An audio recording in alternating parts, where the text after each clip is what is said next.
In digital Marathi, जनतेच्या हक्काचं व्यासपीठ। संपूर्ण ठाणे जिल्ह्यातील साधारण 1 कोटी नागरिकांची तहान भागवणाऱ्या उल्हास नदीच्या प्रदूषणात दिवसागणिक भर पडत असून उल्हास नदीवर मोठ्या प्रमाणात जलपर्णीने चादर आच्छादलेली पाहायला मिळते आहे। बदलापूर शहरातून वाहणाऱ्या या उल्हास नदीच्या वाली जवळचे पात्र जलपर्णीने व्यापलेले आहे। त्यात हे जलपर्णी काढून टाकण्याची गरज असतानाही संबंधित प्रशासन याकडे कानाडोळा करत असल्याचे लक्षात येत आहे।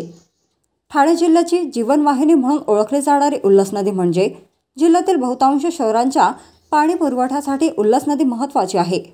त्यातच उल्हास नदीत अनेक शहरे आणि गावांचे सांडपाणी सोडले जाते। काही औद्योगिक वसाहतीतून अवैधरित्या रासायनिक सांडपाणी नदी पात्रात सोडल्याच्याही घटना आहेत। या सर्व प्रदूषणामुळे उल्हास नदीत जलपर्णी वाढत आहे। जलपर्णी ही बदलापुरातील उल्हास नदीच्या पात्रात आली असली तरी अजून आपल्या पालिका प्रशासनाकडे जलपर्णी काढून टाकण्यासाठीची आवश्यक यंत्रणा उपलब्ध नाही।